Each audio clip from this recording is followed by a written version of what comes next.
y última sesión del curso.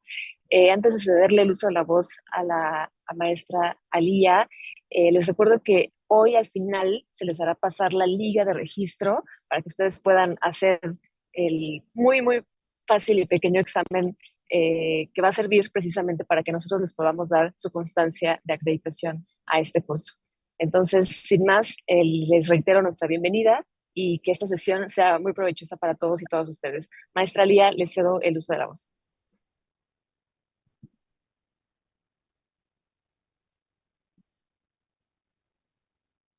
Hola, ¿qué tal? Buenos días. Gracias, Ana Carla, por la presentación.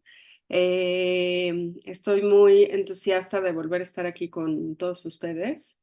Eh, Como saben, mañana es el Día Mundial del Agua y entonces estas semanas, sobre todo esta semana, hemos podido ver, seguramente ustedes también, mucha información referente al tema del agua.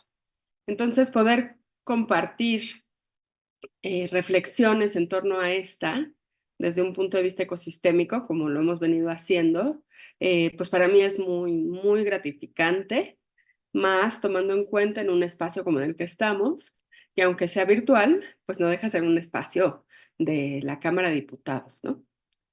Entonces, sin mucho más preámbulo, me gustaría recordarles que si les es posible, eh, prendan su cámara. Si no les es posible, no pasa nada. Realmente yo se los pido para sentirme acompañada, ¿no? Así, no por una cuestión de asistencias o nada de eso. Recuerden que las preguntas pueden hacerlas directamente en el chat o si se trata de algún comentario un poco más largo o algo así, pueden levantar la mano para darles el uso de la voz. Muy bien, entonces, antes de que empecemos a ver lo que nos toca ver el día de hoy, me gustaría empezar preguntándoles con qué se quedaron de la sesión anterior. ¿Qué podrían decir que aprendieron, con lo que se quedaron, algo que les haya llamado la atención, que se hayan quedado reflexionando estos días?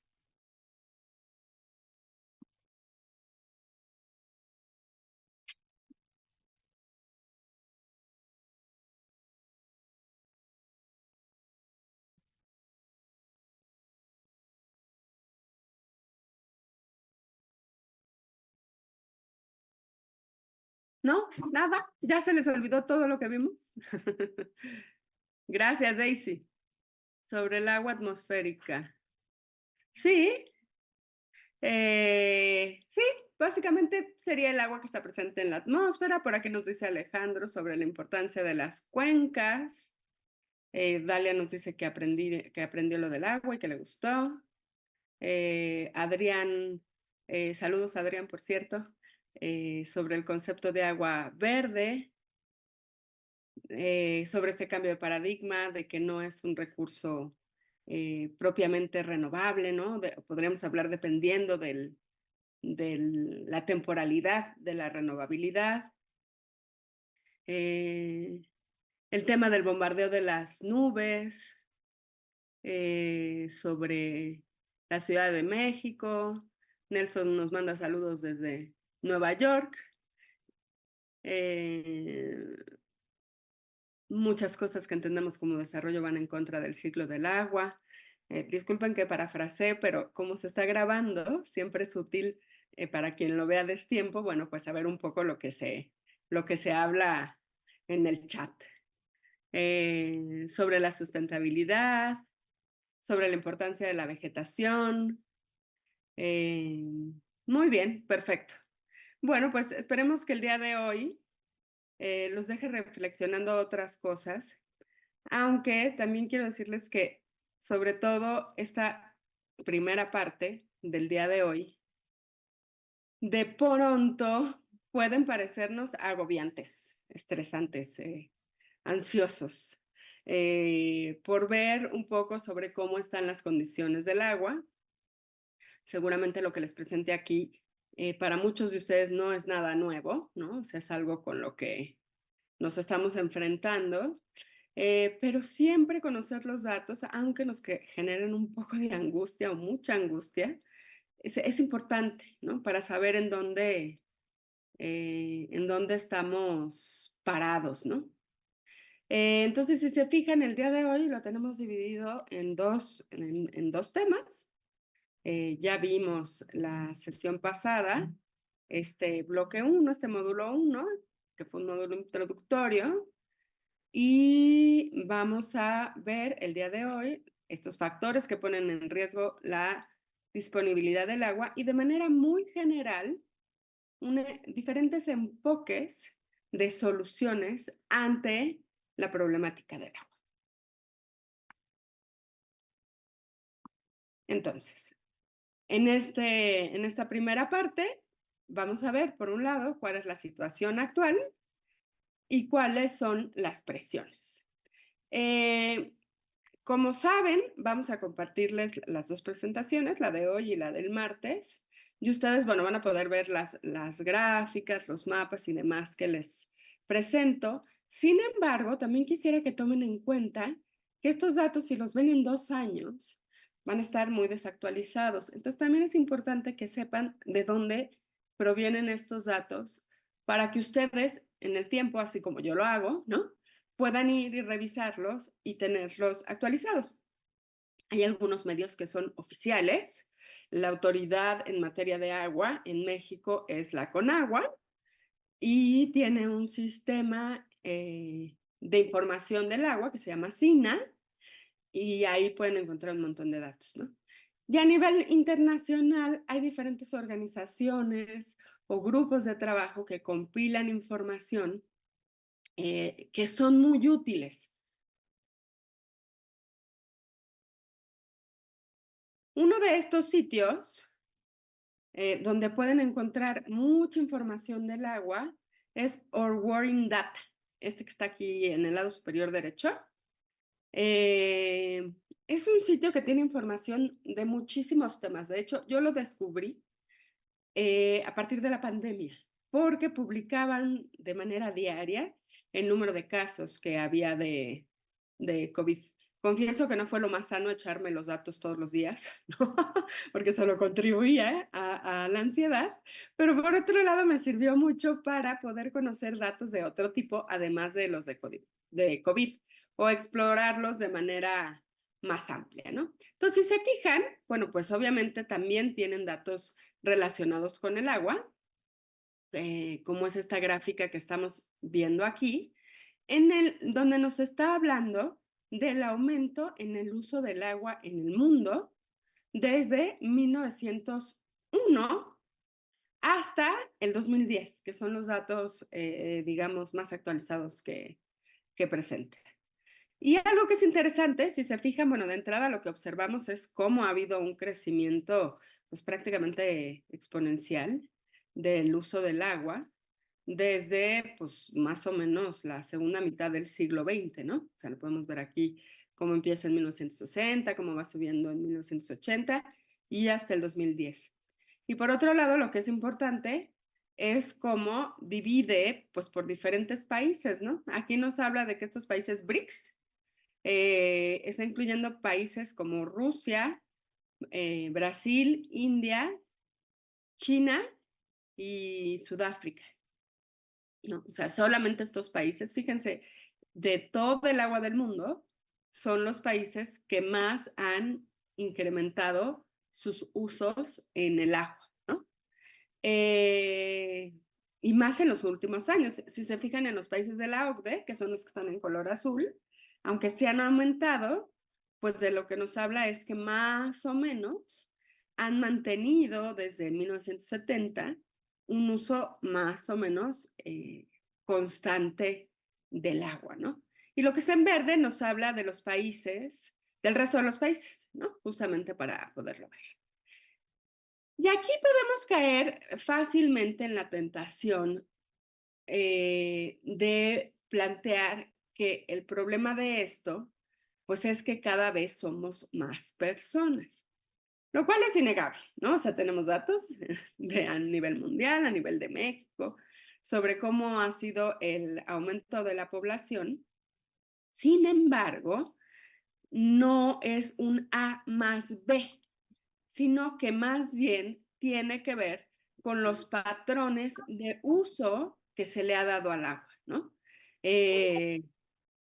Ponía de ejemplo la sesión anterior, ¿no? No es lo mismo cómo consume una persona, una familia en Estados Unidos, que cómo consume una persona en Haití. Estamos en vivo y así que tenemos algunas Entonces, es una realidad que el aumento en el uso del agua se ha dado desde la segunda mitad del siglo XX. Sin embargo, podemos ver diferencias al interior de los países y las causas de esto van más allá del aumento de la población. Fíjese este otro mapa. Es bastante interesante. Aquí de lo que nos habla es del agua renovable en el mundo. Y aquí aprovecho el comentario que decían de que el agua no es tan renovable, ¿no? Que decíamos la clase pasada. Bueno, sí, pero entonces, ¿a qué hace referencia el agua renovable? ¿Alguien lo tiene claro o qué se imaginan que puede hacer? Si me ayudan poniendo algo en el chat.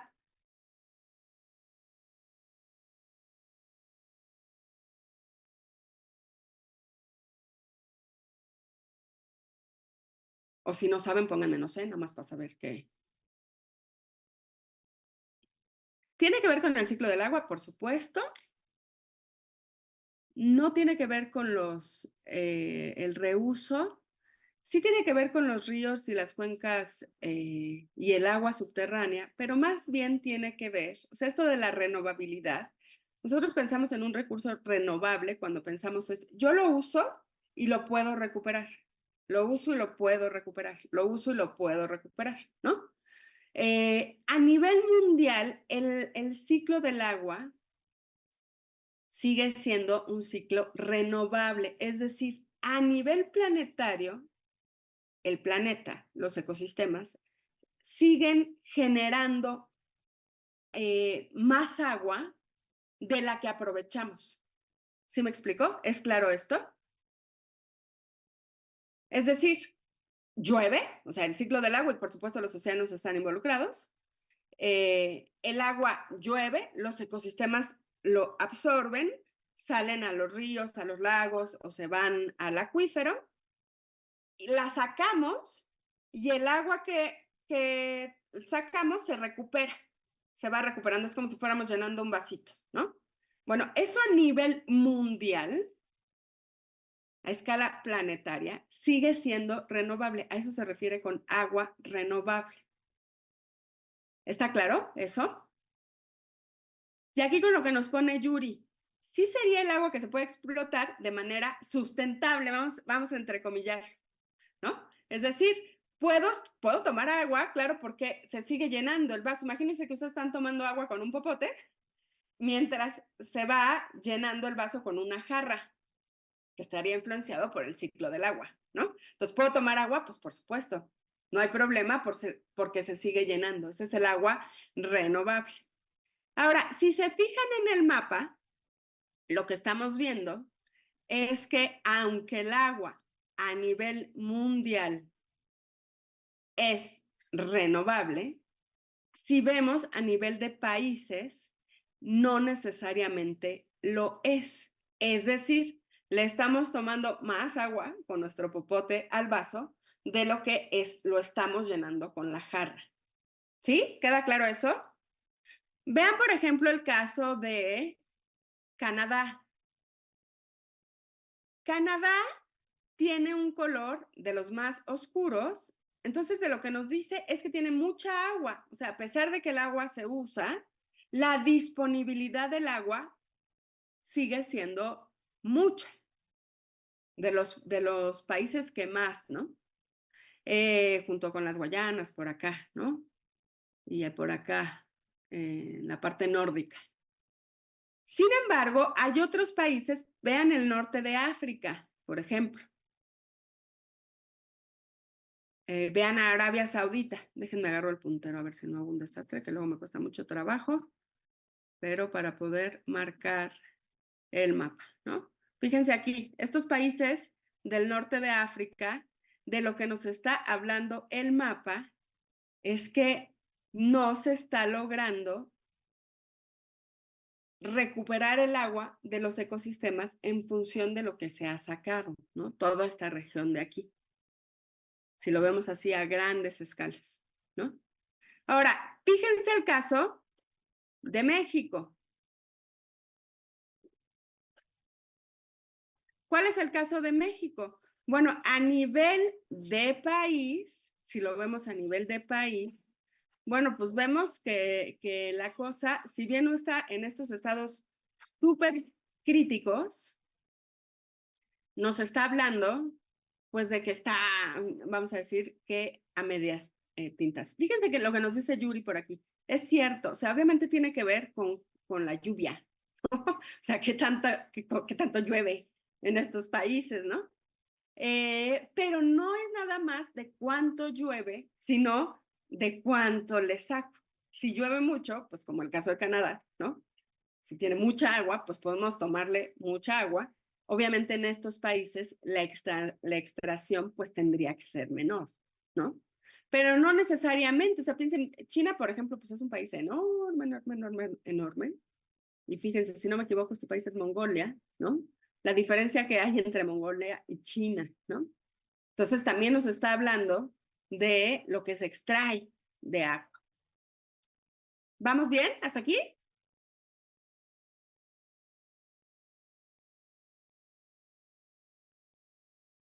Ahora, ¿a qué se refiere este concepto? Ay, ya me volví a ir. Ahí está.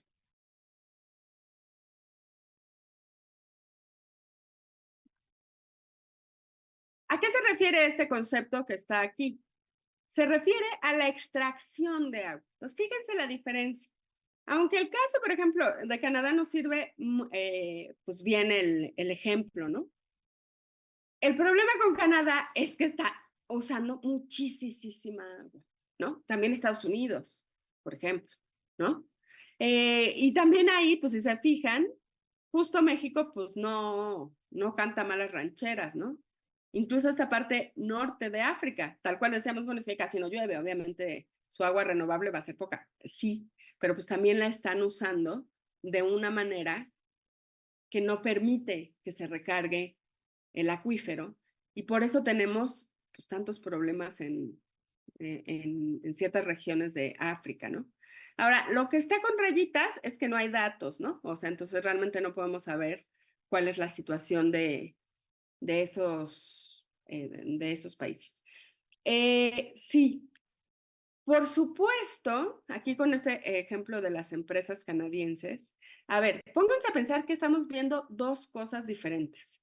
De momento estamos viendo a los países en su interior, o sea, más allá de la política externa que tengan con otros países y las formas de aprovechamiento que hagan de los recursos. Lo mismo podemos decir de estos países de África, ¿eh? O sea, no quiere decir necesariamente que sea por las empresas o por las personas de estos países, sino que obviamente están influenciados por toda la dinámica internacional. Si alguno de ustedes tuvo oportunidad de escuchar el curso que tuvimos la semana pasada desde el CESOP, uno de los participantes justamente de lo que hablaba era del agua virtual, ¿no? Y todo lo que tiene que ver de pues todo lo que está implicando, pues sí, la dinámica comercial, vamos a decir, ¿no? En términos de los países y la extracción del agua que hacen. Entonces aquí, ¿por qué se los digo? O sea, porque no se trata de echarle culpa a los países per se, decir, ay, y sobre todo a los del sur, ¿no? O a los en vías de desarrollo, porque obviamente están influenciados pues por toda la dinámica económica y política de sus países. Esta gráfica que está aquí es el agua renovable en México desde 1961 hasta el 2019. O sea, es más o menos actual la cosa, ¿no? Entonces, fíjense cómo lo que hemos visto, que sí, sin duda tiene que ver, pues con el aumento poblacional, como les mencionaba hace un momento, pero también tiene que ver con los patrones de consumo y de uso que se le ha hecho al agua, que ha hecho que disminuya su disponibilidad. Adelante, María del Carmen.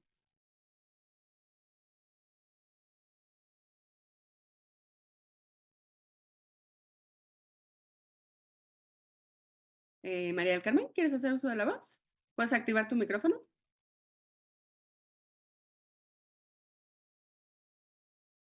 ¿O será que se levantó la manita sin querer? Bueno, si quieres que te... Ah, es que tienes la mano levantada, nada más para que la bajes, por favor. Nos dice ahora por aquí. Sí, por supuesto, ¿no? O sea, esto que ahora nos dice aquí es cierto, o sea, pónganse a pensar, sin duda tiene que ver con toda la dinámica hidrológica, perdón, toda la dinámica comercial que hay en el mundo, ¿no? O sea, no, los países no están aislados, ¿no? Menos ahora, ¿no? O sea, hay toda una, pues la globalización, ¿no? Al final del día, que hace, pues, que las formas de aprovechamiento, de uso de los recursos en los países, pues esté influenciada por lo que está pasando en el exterior.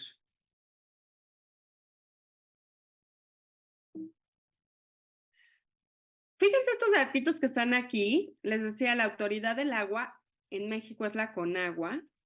Entonces, tienen diferentes materiales para que podamos conocer la información. Entre estos, este es el documento que se llama Numeragua. Estos datos que les presento aquí es de su edición del 2022. Y no nada más los datos, las imágenes propias también son de ellos, que como se fijan son muy visuales, es muy corto, muy sintético, y ponen datos así súper concisos, ¿no? En el caso de México, la cosa es que México, pues no es lo mismo. En México, si nos estamos imaginando, por ejemplo, a la ciudad de Monterrey, a que si nos estamos imaginando a Baja California, que si nos estamos imaginando, por ejemplo, a la Marquesa, si nos estamos imaginando a la península de Yucatán, los ecosistemas, el clima y la disponibilidad del agua son muy diversos. De tal manera que tenemos una disparidad muy fuerte en México entre lo que ocurre principalmente en el centro y norte en materia de agua y en el sureste del país. Fíjense, la mayor cantidad del agua renovable del país, es decir, donde hay más agua, es en el sur y sureste del país. Cerca del 68% de esta agua está en el sureste. De tal manera que únicamente el 32% del agua se encuentra en el norte y noreste del país. Ahora, fíjense estas cosas paradójicas. ¿Dónde se da o dónde se encuentra la mayor parte del PIB del país, del Producto Interno Bruto? Pues se encuentra en el norte, centro y noreste del país, el 82%. Y en el sur y sureste, únicamente el 18%. Y el agua renovable, si se fijan en la tablita de la derecha, pues es al revés, ¿no? Ahora igual, ¿dónde está la mayor parte de la población? Pues también está en el norte, centro y noreste del país. Lo cual se vuelve una cosa muy complicada. Lo decíamos la sesión pasada. Puede ser muy tentador decir, pues pongamos tubos, ¿no? Y traigamos agua de Chiapas a la Ciudad de México, a Monterrey, ¿no? O sea, como, ¿por qué no se nos ha ocurrido esa importantísima pregunta, ¿no? Pues, o esa solución, ¿no?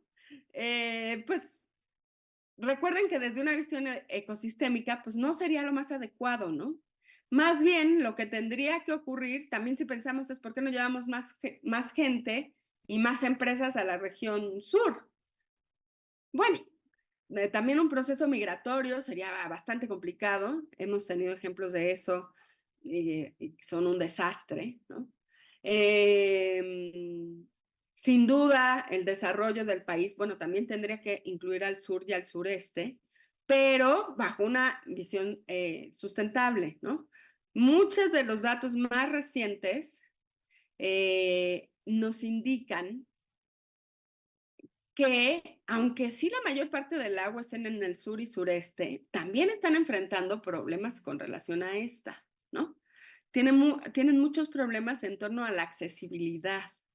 O sea, los mayores rezagos para las personas para cubrir el derecho humano al agua se encuentran también en esta región sur-sureste. O sea, no quiere decir que entonces allá todo sea, todo se resolvería como muy fácil. Es más o menos esta división hacia la mitad del país. Si lo pensamos con esta pregunta sobre del trópico de Cáncer, si lo pensamos más o menos hacia como San Luis Potosí, por ahí más o menos pasa. Y los diferentes tipos de vegetación, pues más o menos también, aunque como tenemos las dos sierras madres, pues también encontramos ecosistemas boscosos hacia el norte, pero justamente en esas francas. No sé si traigo un mapa de eso. Sí, bueno, nos ayuda para que sea un poquito más claro. Miren, estos mapas que están aquí, de lo que nos hablan es de cuál es la situación de los acuíferos. Acuérdense que los acuíferos hacen referencia al agua subterránea. Para el 2018, fíjense todos los acuíferos que encontramos sobreexplotados en el país. Y esto nos habla un poco de la relación con la lámina anterior, ¿no? O sea, son regiones que la mayor parte de su disponibilidad de agua es subterránea, lo cual no necesariamente sería problema. Sin embargo, pues digamos que todos estos los hemos sobreexplotado. Y por otro lado, en el mapa de la derecha, vemos los acuíferos que aún cuentan con disponibilidad, es decir, que todavía les podemos tomar porque tienen agua. Además, acuérdense que el acuífero se puede tardar muchísimo tiempo en recuperar esa agua, y los que no tienen disponibilidad. Fíjense, por ejemplo, con el caso del nearshoring. Seguramente han escuchado hablar del nearshoring, que se ha puesto como muy de moda. Yo hasta hace relativamente pocos meses nunca había escuchado el término y de pronto lo escuchamos en todos lados, ¿no? Esta idea justamente de acercar las empresas de los aprendizajes que nos dejó entre el COVID y las guerras que hay actualmente, de decir es que tener las cosas lejos, desde China no está funcionando, entonces, ¿por qué no traemos empresas que se puedan colocar en la frontera con Estados Unidos? Pues para que Estados Unidos tenga como mayor disponibilidad de sus insumos, ¿no? Hacia sus empresas. Y eso le trae un montón de trabajo a México, podría hacer prosperar la región y demás. Está bien, ¿no? No voy a decir que no. Sin embargo, una de las cosas que nos preguntamos es decir, bueno, ¿dónde se van a poner esas empresas? ¿En el norte? Ok. ¿Y dónde? Porque esas empresas normalmente pues van a usar agua, ¿no? No es como que no la necesiten. Y nada más hay que observar, pues, cómo están los acuíferos y si hay o no disponibilidad, porque si no, por un lado, para las empresas puede no ser atractivo venir a México, porque no hay disponibilidad del agua. Y por otro lado, el riesgo es que si vienen y se asientan en estas regiones, el agua que haya entre en una suerte de conflicto, de decir, hay que dársela a las empresas y entonces el uso personal y doméstico quede rezagado, ¿no? Y nos traiga mayor desigualdad, ¿no? Entonces, no, insisto, no se trata de decir, no, entonces que no vengan y no se pongan, ¿no? No va por ahí, ¿no? Pero sí tendríamos que pensar en cómo sí podrían venir, que no comprometa aún más a los acuíferos.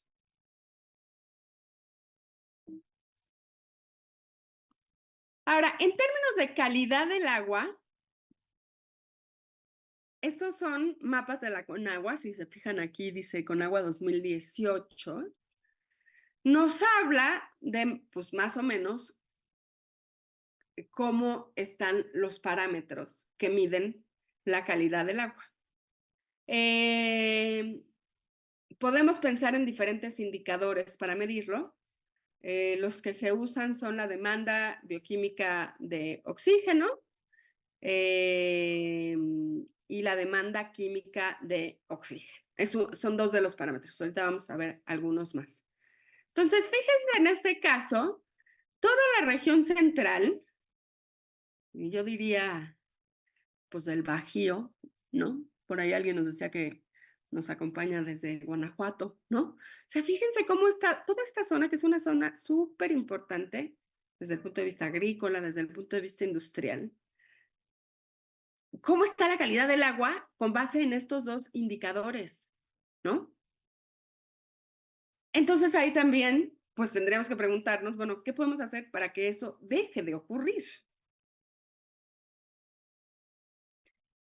Y en estos otros dos mapas, si se fijan, lo que estamos viendo es la calidad del agua con base en los coliformes fecales, en el mapa de la izquierda, y los sólidos suspendidos totales. ¿Qué significa? ¿De qué nos hablan los coliformes fecales?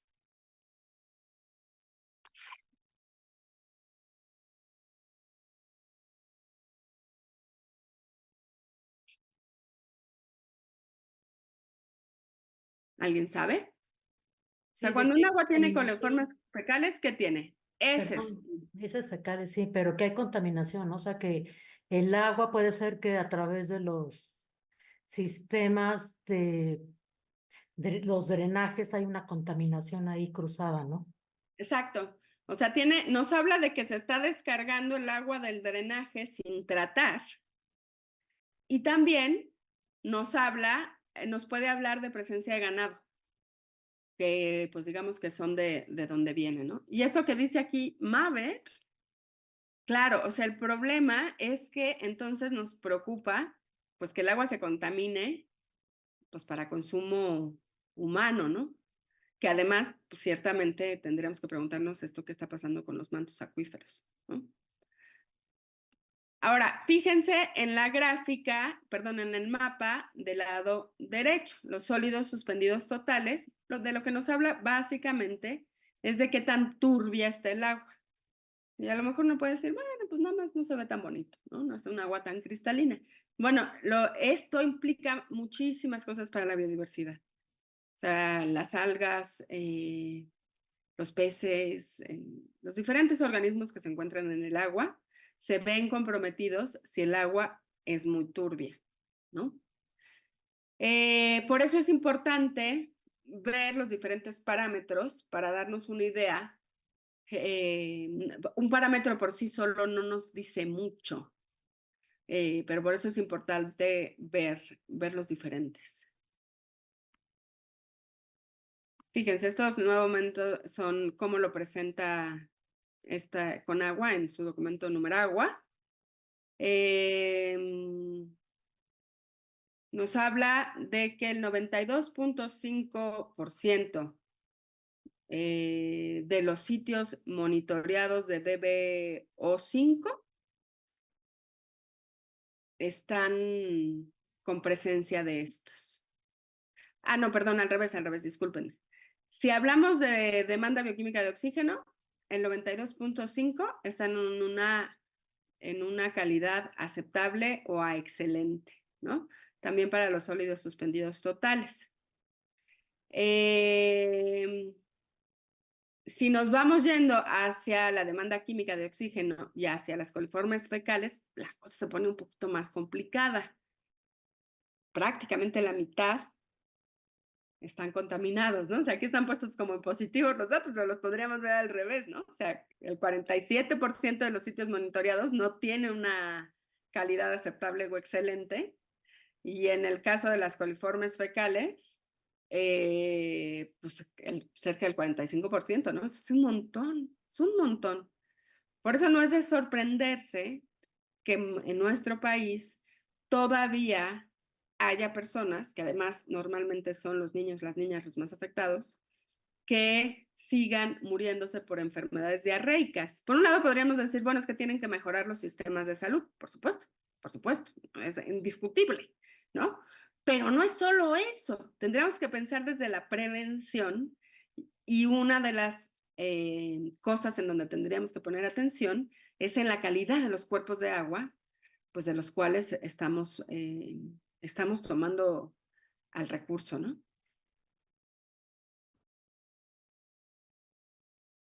Bueno,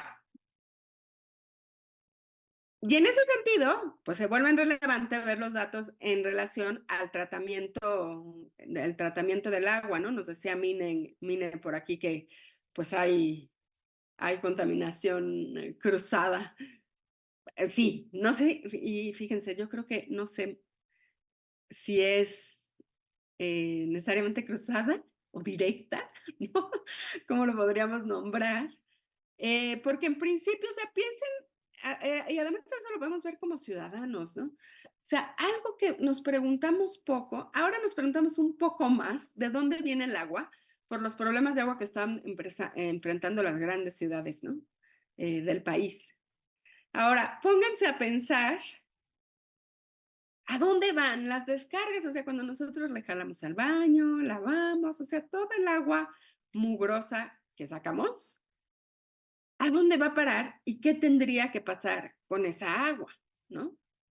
En principio, lo que tendría que pasar con esa agua es que sea tratada.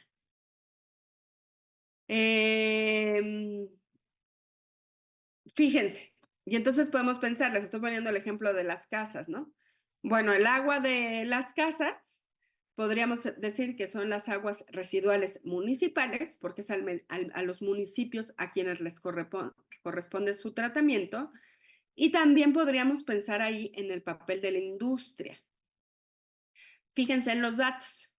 De 215.4% de metros cúbicos por segundo de aguas residuales colectadas a nivel, digamos que obviamente son municipales, pero es a nivel país, 145.3% son tratados. ¿Con cuántas plantas se contaban hasta el 2021? 2.872 plantas, ¿no? Es decir, no hemos logrado llegar a cubrir el 100%. Si alguien me ayuda a sacar el porcentaje, se lo agradecería muchísimo porque los porcentajes son más visuales. ¿Cuánta agua municipal se está tratando en función del total que se genera?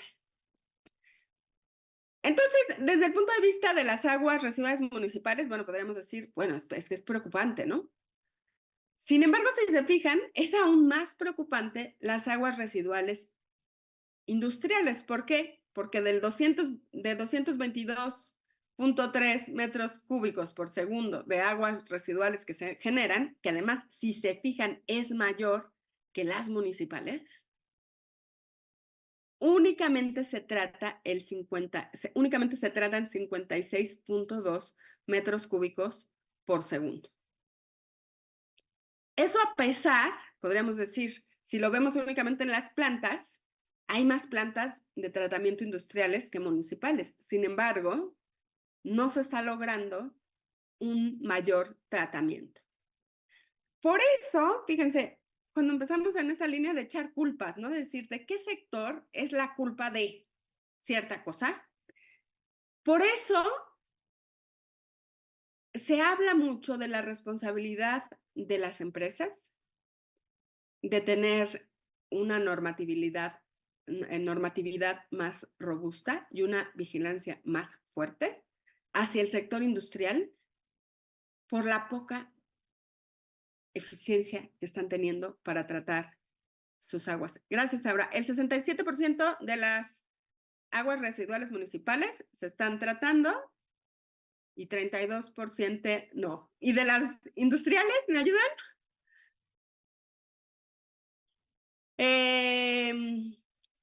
Y más, regresando al punto de la importancia de vigilarlas, ¿no? Decir, bueno, tienes plantas y son autoabastecidas, pero pues no, o sea, no, no se está reflejando esto en el total del agua que se genera que se trate, ¿no? Y además, por un lado, si bien las aguas municipales están relacionadas con coliformes fecales, la industria pues está relacionada con un montón de contaminantes químicos. Gracias, Aura. Aquí nos pone, solamente el 25% de las aguas residuales industriales se están tratando. Ahora, no se trata de pensar en estrategias para un sector en particular. Por eso aquí es bien importante pensar cómo trabaja el Estado en sus diferentes niveles de gobierno, con las diferentes facultades que tienen, para regular lo que ocurre en las industrias y también a nivel municipal, obviamente, pues para disminuir la contaminación de los cuerpos de agua.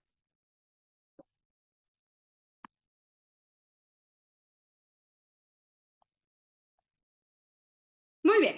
Bueno, si recuerdan, veíamos el martes sobre el ODS 6, que nos habla de agua limpia y saneamiento. Y si están familiarizados con los ODS, la gran ventaja que tienen es que no nada más traen el objetivo, sino las metas, que si recuerdan, vimos las metas la sesión pasada. Entonces, de entrada, es importante decir que este ODS 6, cuando hablamos de agua, tenemos que pensar en qué estamos pensando del agua. Fíjense, y aquí es importante, me regreso por eso, estamos hablando de agua limpia y saneamiento. Hay una observación general 15 del Comité de Derechos Económicos, Sociales y Culturales que nos habla pues, de estas características que tiene que tener el agua para cumplir el derecho humano. Por un lado, nos dice que el agua debe de ser suficiente, que se refiere a que tengamos acceso entre 50 y 100 litros de agua por persona al día, que nos permita garantizar que se cubran las necesidades básicas. Por otro lado, nos habla de que sea salubre, lo que hace referencia a que esté libre de microorganismos, de diferentes sustancias químicas o de diferentes amenazas, incluso radiológicas, que incluyan un riesgo para la salud. Por otro lado, habla de que sea aceptable, y eso está en función del color y el sabor del agua. Color, olor y sabor del agua. Por otro lado, que sea accesible, y esto está en función de qué tanto trabajo implica tener agua. Para los que vivimos en ciudades, en zonas no marginadas, vamos a llamarlo, pues es muy fácil, ¿no? O sea, quizás es ir a la llave y ya. Sin embargo, piensen que esto no sigue habiendo acarreo de agua en el país, que además normalmente esa carga la llevan las mujeres y las niñas, ¿no? Entonces, lo que se hace referencia es que la fuente del agua no debe encontrarse a menos de 1000 metros del hogar y que el tiempo de recogida no supere los 30 minutos. Y finalmente, que sea asequible. Y esto tiene que ver con los costos del servicio del agua. Es decir, la recomendación está en que el costo del agua y el saneamiento no deberían de superar el 5% de los ingresos del hogar. Porque también y les aseguro que todos hemos caído en esa solución, ¿no? De decir, es que la gente no valora el agua porque pagamos muy poquito. Bueno, quizás sí, o sea, quizás sí para una persona en una ciudad con un ingreso medio sea así. Pero no es lo mismo pagar 500 pesos de agua si ganas 12,000 pesos, a que si ganas 2,000 pesos o menos al mes, ¿no? Imagínense ahí ahí sería como del 25%, ¿no? Y entonces ahí tenemos que pensar justamente en que en un país con tanta pobreza como México, pues también los costos del agua no pueden ser muy elevados, ¿no?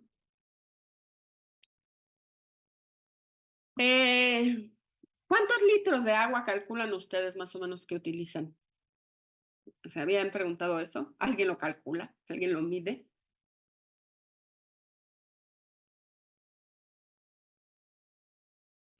Una familia promedio en la Ciudad de México utiliza más o menos 150. Más o menos. Una familia no, por persona. 50 litros es bien poquito. Luego, en estas épocas, por ejemplo, el año pasado o el antepasado, o sea, vi un reto en redes sociales, ¿no? Que decía, vive con 20 litros de agua, que es al día, ¿no? O sea, ahora sí que ponte un día a vivir con 20 litros de agua. O sea, pónganse a pensar de entrada cuánto gasta cada descarga de agua. Si tenemos un excusado eficiente, debe gastar unos 4 litros más o menos, ¿no? Y ahí ya se nos fue un montón en una ida al baño, en una jalada, ¿no? O sea, realmente hablar 50 litros de agua es poco, ¿eh? Es poquito. Y con todo y eso la recomendación está porque hay gente que vive con menos de esos litros. ¿Sí? ¿O cuánto implica bañarnos? Pónganse a pensar los que colecten el agua en lo que se calienta. Yo calculo en mi regadera para que se caliente el agua, que más o menos debe tardar un minuto. Lo voy a hacer, nunca lo he hecho bien. Más o menos fluye como 20 litros en un minuto. O sea, suponiendo que me bañe rápido, en 3 minutos, estoy usando más o menos 60 litros para el aseo personal, ¿no?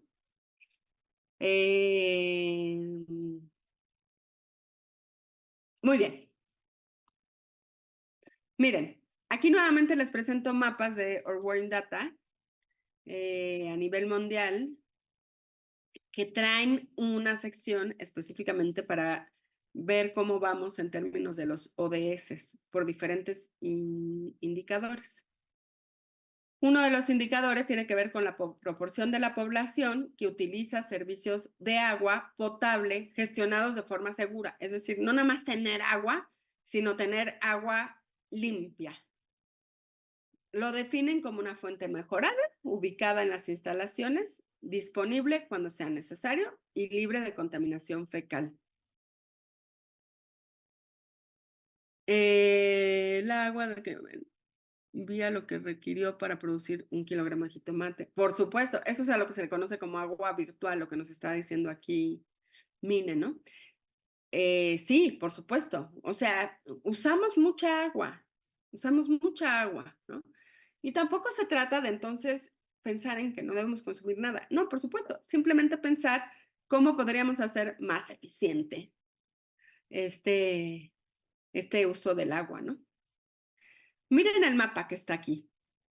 O sea, es a nivel mundial, es el porcentaje de la población que utiliza el agua manejada de forma segura.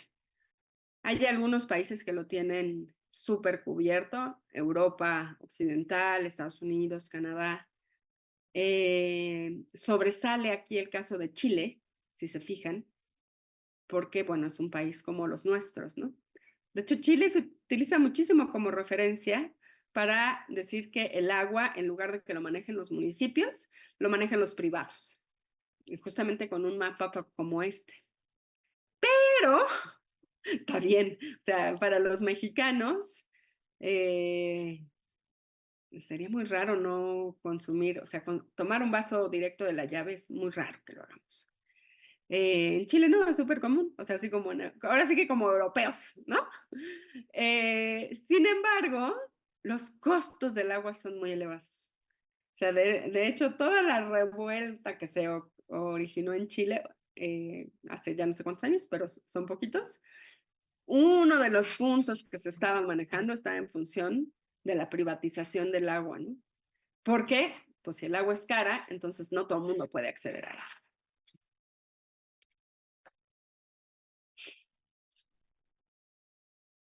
En el caso de México, lo que vemos es que una cosa es contar con agua,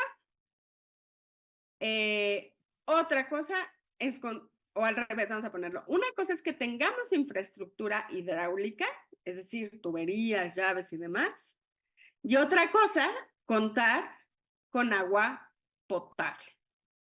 Fíjense el dato, solo 68% de los hogares cuenta con dotación diaria de agua y 7% no recibe agua por tubería. Y fíjense, este dato la verdad es que ya lo tengo viejo, es del 2016. ¿Qué quiere decir esto? Que no nada más es una cuestión de poner tuberías, sino de que haya agua todo el tiempo. Y esto no es nuevo, ¿eh? O sea, esto no es de este año, nada más. O sea, de hecho, llama mucho la atención a personas que vienen de otros países.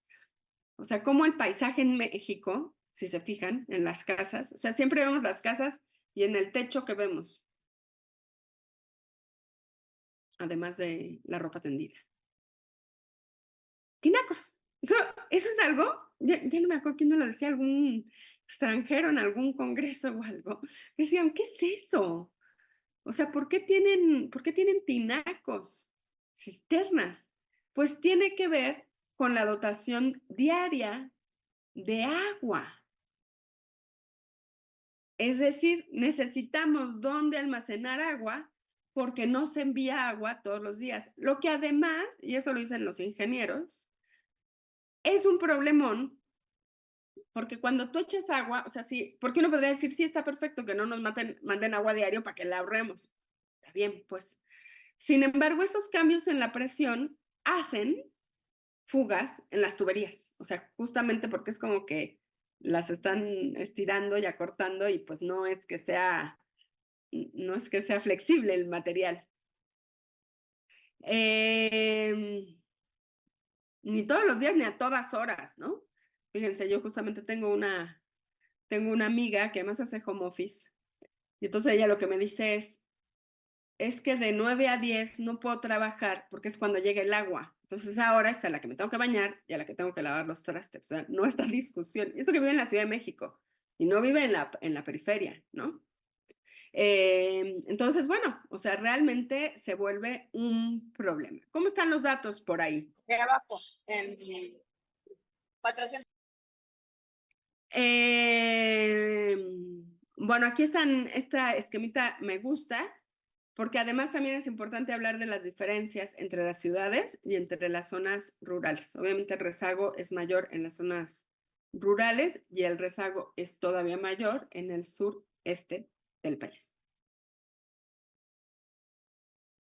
Miren, otro de los indicadores, dice, proporción de población que utiliza servicios de saneamiento gestionados de forma segura e instalaciones para lavarse las manos con agua y con jabón.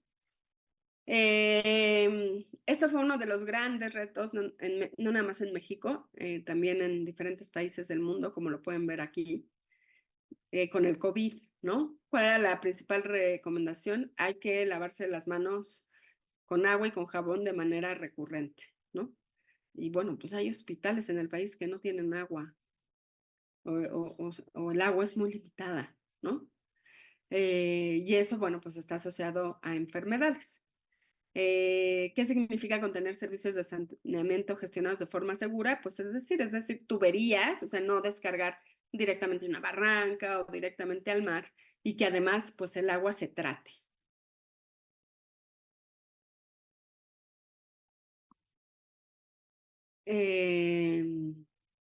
Aquí están algunos datos sobre la cobertura al 2020 del alcantarillado a red pública o fosa séptica.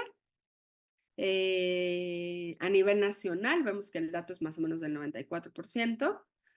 En las zonas urbanas es donde se tiene la mayor cobertura y en las zonas rurales donde están las principales limitantes. Muy bien. ¿Dudas hasta aquí?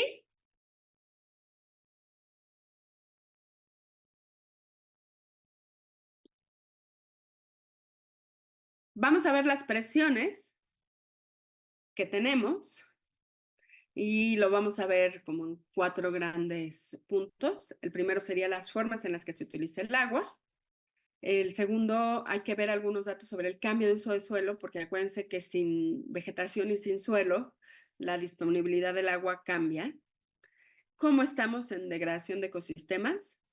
Y finalmente, ¿cómo es el sistema de concesiones en México? Porque eso también nos permite entender un poco sobre el acaparamiento del recurso. Este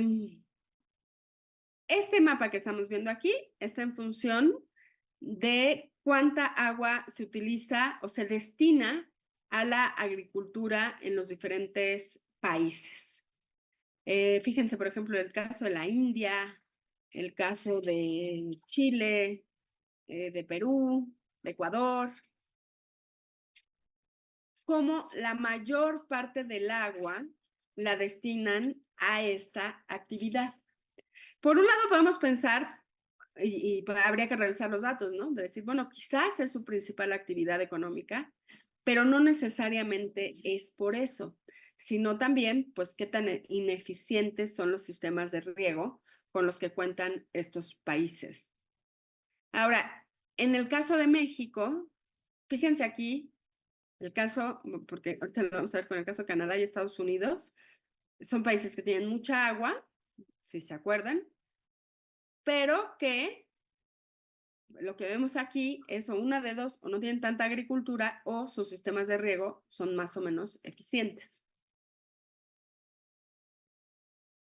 Este mapa que estamos viendo aquí es la irrigación de zonas agrícolas, es decir, qué tanta agua tienen por sistemas de irrigación.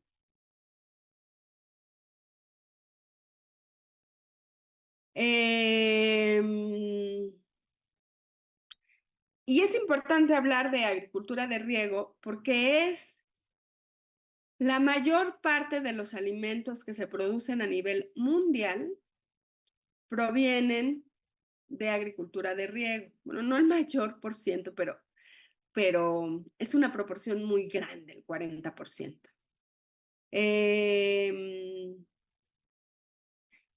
En el caso de México, México ocupa el 7º lugar de la superficie de riego a escala mundial y de cada 100 litros de agua empleadas en México, 75 son empleados en el uso agropecuario. La mayoría de estos provienen de aguas superficiales, pero también utilizamos aguas subterráneas para esta actividad. Así, en México, la actividad que más utiliza agua es la agricultura. Entonces, por ahí nos podemos poner creativos. Ya no les pregunté, digamos que el primer día, pero bueno, quien quiera ponerlo, en dónde trabajan, ¿no? O sea, aquí tenemos unas áreas de oportunidad enormes, ¿no? Decir, a ver, ok. O sea, porque nadie dice que entonces México no cultive. O sea, pónganse a pensar. Pues también por otro lado necesitamos tener una soberanía alimentaria, ¿no? Pero sí podríamos pensar en tener sistemas más eficientes de agua, ¿no? Fíjense aquí, y aquí me gusta siempre contrastar los datos de la industria. La industria siempre dice, gracias por ir poniéndome aquí,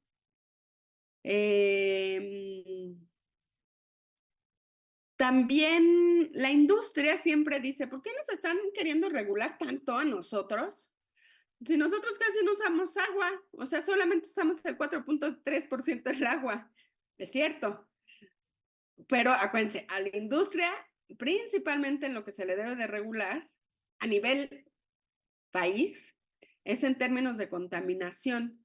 Pero por otro lado, hay algunas regiones donde hay muchísima presión sobre el recurso, donde hay presencia de empresas que están usando cerca del 30-40% del agua, ¿no? Por ejemplo, en algunas regiones de San Luis Potosí ocurre. Mira, por aquí justamente quería saber si teníamos personas que venían de la administración pública. Ya por ahí alguien nos dijo que sí.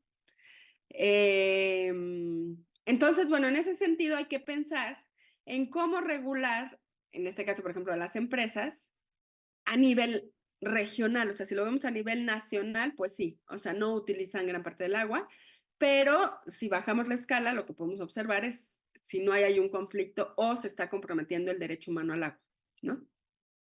Ahora, si lo que queremos es hacer un uso más eficiente del agua a nivel nacional, sin duda, donde hay que poner mayor atención es en el uso agrícola, porque es donde se lleva más el agua. Ahora, no quiero decir con eso que entonces, como ciudadanos en las ciudades, sobre todo, digamos, ay, yo bañándome en 3 minutos, ¿no? O sea, siempre da como esta sensación de decir, y yo, tal cual, bañándome en 3 minutos, colectando el agua mientras se calienta, y pues, o sea, y no es tan importante. A nivel nacional, no, pero a nivel regional, sí. O sea, piensen en la Ciudad de México. La Ciudad de México, la mayor parte del agua se utiliza para el abastecimiento público, o sea, no compite con la agricultura. Entonces, sí, o sea, ahí sí, la política, por eso les preguntaba de dónde venían, la política, pues tendríamos que pensar en estrategias de uso más eficiente del agua a nivel municipal.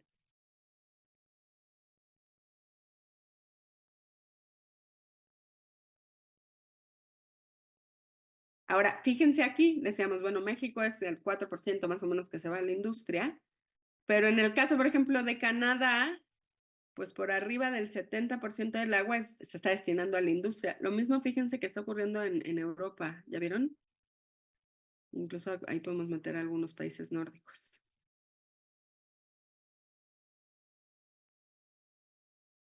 Obviamente, pues los llamamos incluso países industrializados, ¿no? O sea, no, tampoco es de sorprenderse. Entonces también, si pensamos en acuerdos internacionales y demás, pues las responsabilidades son diferenciadas a nivel de los países porque está en función de cómo es que se da principalmente los usos del agua. Esta lámina que está aquí es igual a nivel mundial. ¿Cuáles son los países que destinan la mayor cantidad del agua hacia a nivel municipal para consumo personal y doméstico, podríamos llamarlo así? Y bueno, vemos aquí el caso de la región central. Inglaterra también llama la atención por aquí. A ver, dice aquí el comentario. Fíjense que cuando me ponen comentarios largos me cuesta trabajo regresarme. Es la concesión de pozos de agua, donde con agua permite un límite de extracción de metros cúbicos, donde en dichas concesiones, si se pasan de esa extracción permitida, hay multas bastante costosas. Por ello, ciertas zonas agrícolas están limitadas en el uso del agua para el riego, donde solo es punta de riego y de ahí no se vuelven a regar los cultivos. Sí, por supuesto. O sea, justamente hay diferentes mecanismos con los que cuenta la autoridad, pues, para regular estos usos del agua, ¿no? Ahora, la crítica, por otro lado, es decir, bueno, ¿qué tanta capacidad tiene con agua para vigilar y de ahí poder establecer las multas? La realidad es que es limitada, ¿no? Tiene que haber medidores, sí, tiene que haber medidores, y otras cosas, ¿no? O sea, nos podríamos meter como en cosas muy técnicas, administrativas, vamos a decir, ¿no? Pero la realidad es que no se ha podido reducir ese volumen de agua, ¿no? O sea, nos habla de que por ahí, a pesar de esto que nos pone por aquí, no sé el nombre de la persona que lo puso, de lo que nos habla es de que no hemos podido bajar esa proporción del agua que se destina a la agricultura. E igual, para quienes hayan tenido oportunidad de ver el curso que se impartió la semana pasada, también la realidad es que la mayor parte de los cultivos de riego del país son para hacer cerveza, ¿no? O sea, ni siquiera es que sea un alimento básico, ¿no? Y además de exportación, o sea, insisto, nos metemos como en un bucle, vamos a decir, de un montón de factores económicos, políticos que juegan en las decisiones que se toman en torno al agua. Bueno, este mapa que estamos viendo aquí nos habla del cambio de uso de suelo. El cambio anual de la superficie forestal. Con superficie forestal nos referimos a todos los tipos de vegetación, incluido puede ser el matorral xerófilo, piensen en esos ecosistemas del norte del país, ¿no? Y entonces lo que vemos es que los países que más a nivel general se están enfrentando a cambios de uso de suelo están en Latinoamérica, están en África. Aunque bueno, por acá también tenemos algunos ejemplos, ¿no? Hacia Oceanía, parte de Asia, incluso Rusia, fíjense. Canadá, ¿no? Los que están en azul, pues son los que no han tenido cambios o incluso que han recuperado zonas forestales. Y esto, insisto, y siempre insistiré, pues se vuelve fundamental para contar con agua en cantidad y en calidad. Que no tengamos estos eventos súper catastróficos de que llueve y entonces todo se inunda, ¿no?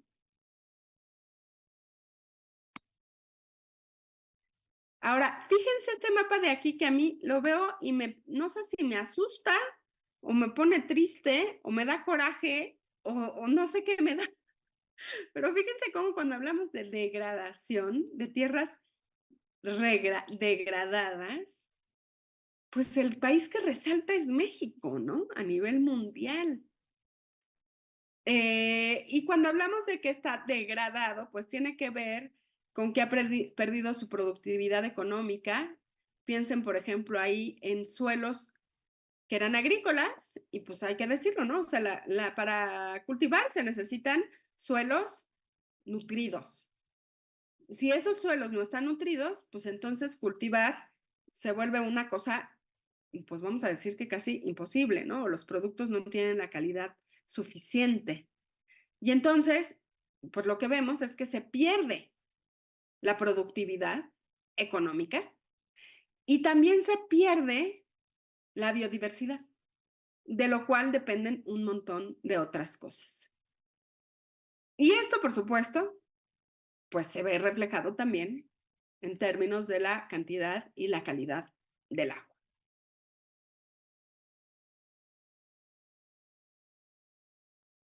Creo que ya vamos a terminar con los mapas catastróficos y con la ansiedad, insisto, que sé que puedo estar generando en ustedes.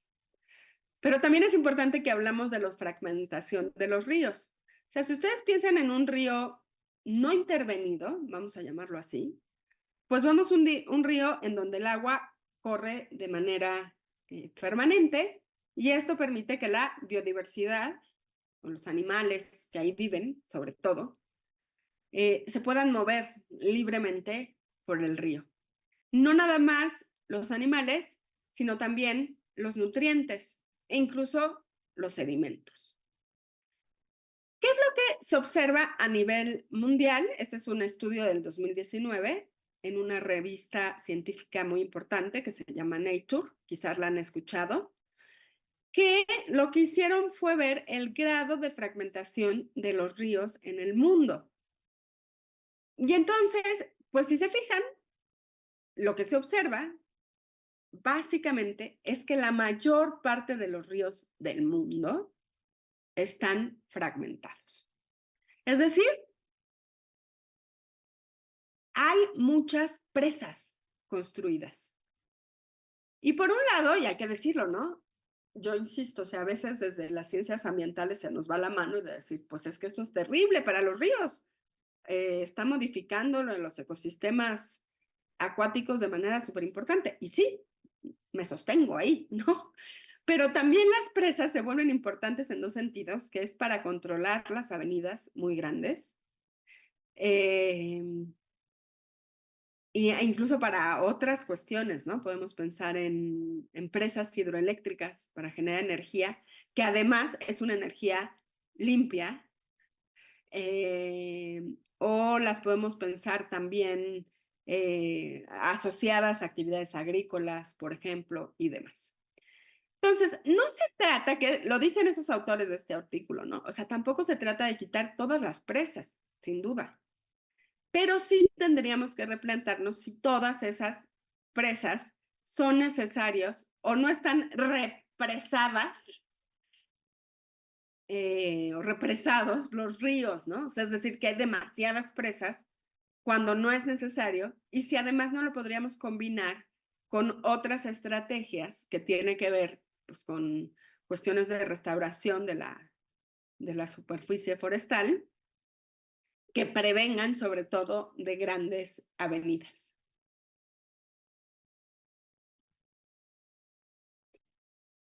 Bueno, finalmente, para concluir con este módulo 2, vamos a llamarlo así, vamos a ver muy brevemente, en el caso de México, en qué consisten las concesiones. Las concesiones, acuérdense de aquí, de entrada, que el agua en México es propiedad de la nación. Eso dice la Constitución. Quien en todo momento tiene el derecho de concesionar el agua a los particulares.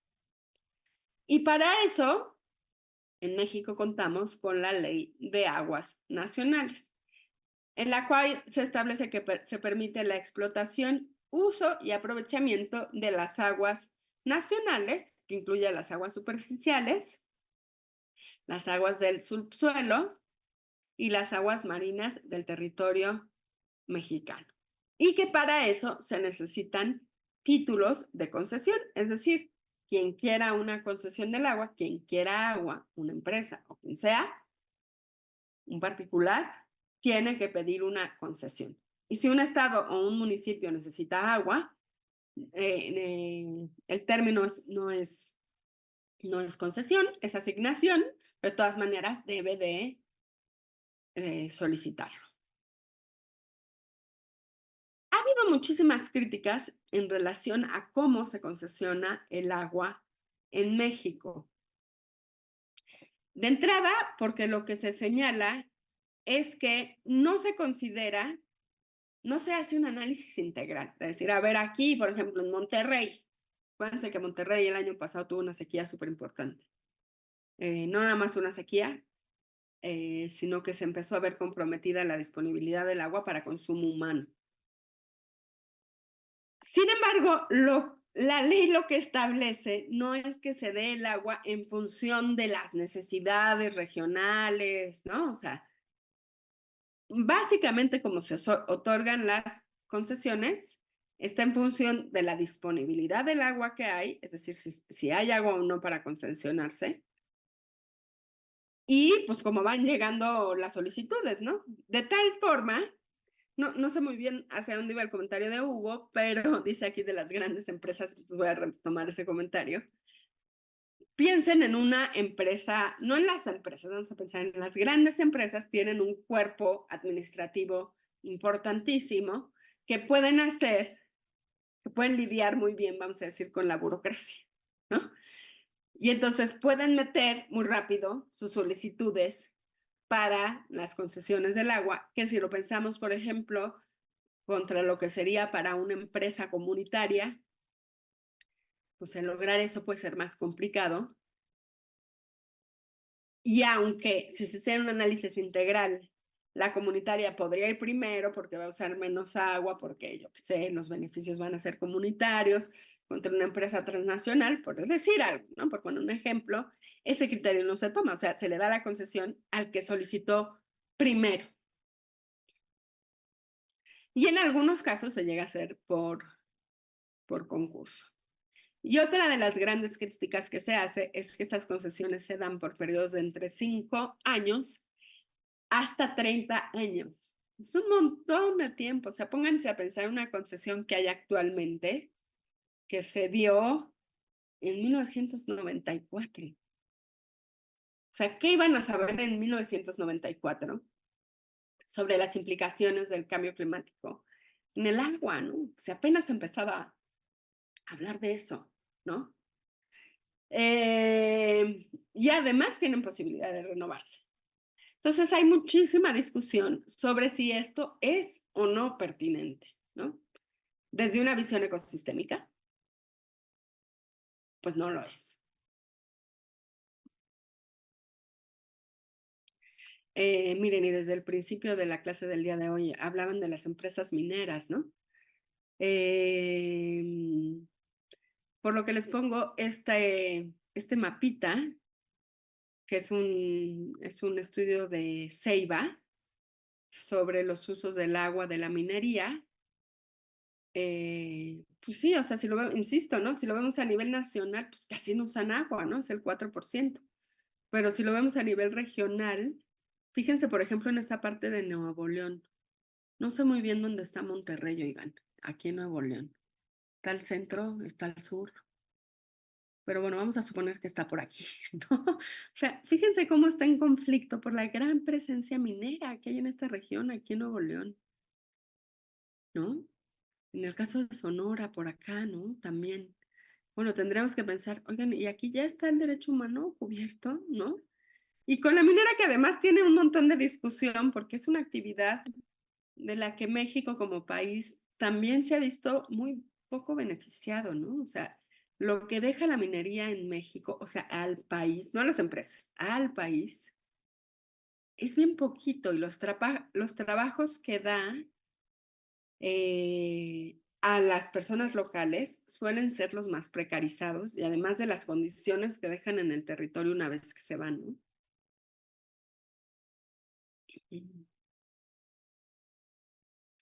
¿Dudas hasta aquí? ¿Vamos bien? Pónganme aquí en el chat.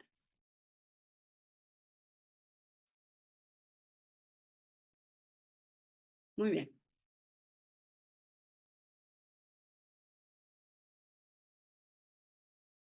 Bueno, entonces, Maestra, yo sí tengo una duda. adelante, Lucero. Si a un agricultor se le pasa su contrato o su concesión de agua que ellos tienen y después posteriormente quiere renovarlo, ¿sí se los regresan o ya no? ¿Les regresan ese permiso? Miren, ahí lo que tendremos que pensar es justamente qué establece la ley. O sea, la ley lo que establece es que las concesiones pueden renovarse. Entonces, mientras, y bueno, aquí hay que señalarlo, ¿no? O sea, no es agricultor por agricultor, o sea, el agua normalmente se asigna en bloques. Lo que se hace, pues, es justamente que deben de renovar su concesión. Si no lo hacen, piensen un poco como con su licencia de manejar o un pasaporte, piensen, ¿no? O la credencial de lector, ¿no? Si no se renueva, pues entonces sí lo pierdes y tienes que volver, vamos a decir, a empezar, ¿no? Pero claro que la pueden recuperar. La cosa siempre está, pues es que está en función del agua disponible. ¿Cuánta agua hay disponible para renovar esa concesión o para dar una nueva concesión? Y eso pues está influenciado pues por las características ambientales de la zona. ¿Con qué otras concesiones haya? O sea, porque y voy a tomar mi vasito con agua, o sea, para ponerles el ejemplo, ¿no? Te pones a pensar que esta es el agua de una región. Pues llega alguien que la concesiona, voy a inventar, la concesión está aquí, y luego alguien más aquí, y luego alguien más aquí, y luego alguien más aquí, y luego alguien más aquí, y luego alguien más aquí, ¿no? Y entonces de pronto cuando ya llegan 8 que quieren esta concesión de esto que queda, pues en realidad ya es muy poco, porque a estos no es que puedan decirles, oye, no, te las voy a quitar porque ya llegaron los de acá. Por eso es que están en conflicto, ¿no? ¿Qué pasa si vamos a suponer que es este agricultor que decía Lucero, ¿no? Él pidió la concesión aquí, bueno, ¿la puede renovar? Pues sí, ¿no? Sin duda la puede renovar. Pero también lo que tenemos que pensar, o sea, si lo pensamos aquí, por eso disculpen que diga, que tenga letras, porque no nos permite ver también, a ver si aquí nos permite ver mejor, ¿no? O sea, estamos partiendo de que el agua está aquí, pero bueno, insisto, o sea, si pensamos en los efectos del cambio climático, más del cambio de uso del suelo, pues tampoco podemos garantizar de que sea esta, ¿no? ¿Qué vamos a hacer con todos estos concesionarios que ya tenían hasta acá si el agua nada más es de la mitad? O sea, son problemas importantes. Que además sería interesante pues poder escuchar a alguien de la Conagua que nos dijera cómo resuelven estos problemas, ¿no? Ante la situación actual. Que, para ser honesta, pues yo no puedo dar respuesta, ¿no? O sea, yo no estoy en la administración pública federal como para tener esos vaivenes, ¿no? Pero regresando a la pregunta de Lucero, con base en lo que dice la ley, claro, o sea, las concesiones se pueden renovar, eso establece la ley. Muchas gracias, maestra. Maestra, una pregunta.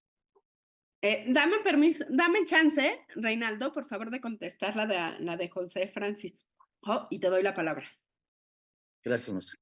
Porque es una pregunta bastante interesante y que nos habla de la complejidad de administrar el agua, ¿no? O sea, que nos dice, el derecho humano al agua es indispensable para vivir dignamente y es una condición previa para la realización de otros derechos humanos. Entonces, ¿cómo podemos privatizar o concesionar un derecho humano?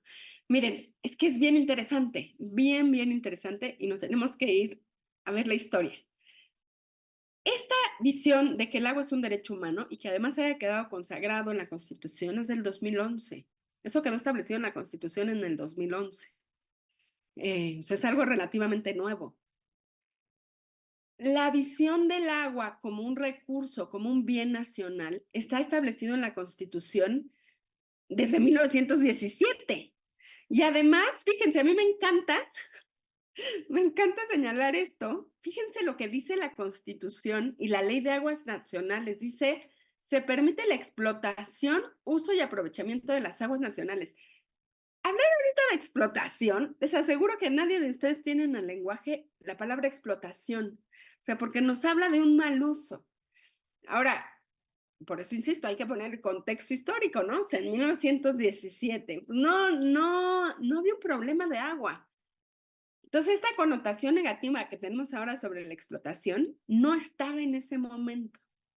Entonces, por un lado tienes en la Constitución el artículo 27, que te habla sobre la explotación, uso y aprovechamiento del agua. Y por otro lado tenemos el artículo 4, que nos habla de un derecho humano al agua.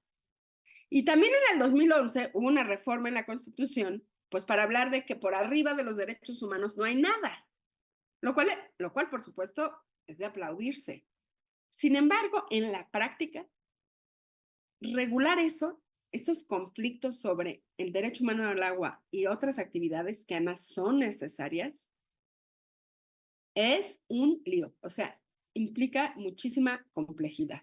Sin embargo, no por eso decir, ay, no, ya es súper complejo y además están las concesiones y pues no se las podemos quitar, se las demos por 30, ¿no? O sea, todo eso, imagínense, o sea, lo que implicaría quitar concesiones ya dadas, los amparos que meterían las empresas y demás, ¿no? Pensando en una empresa del 98, vamos a decir, que pidió su concesión en Nuevo León y hoy le dicen, oye, no, es que ya hay en Nuevo León hay un problema de agua y entonces voy a quitar la concesión. Yo pensaría, no soy abogada, pero yo pensaría que sí hay mecanismos para eso, pero es sumamente complejo. Ahora sí, Reinaldo, adelante. Maestra, pues es casi parecido mi planteamiento. Mire, yo por lo que tengo entendido en algunas empresas tienen sus pozos propios, ¿no? O sea, la concesión de pozo propio dentro de las propias empresas. Pero no se supondría que para la extracción del agua, de hecho ahí en su concesión de explotación de aguas nacionales, pues no se supondría que solamente era para, por ejemplo, para riego, que es en el caso agrícola, Y un pozo mixto, que es cuando, por ejemplo, le comparte agua, de acuerdo al estudio bacteriano y microbiológico del agua, para las comunidades, cuando los pozos de las comunidades o de los municipios no tienen, pues de esos pozos mismos que se encuentran en las parcelas, pues se extraiga agua, ¿no?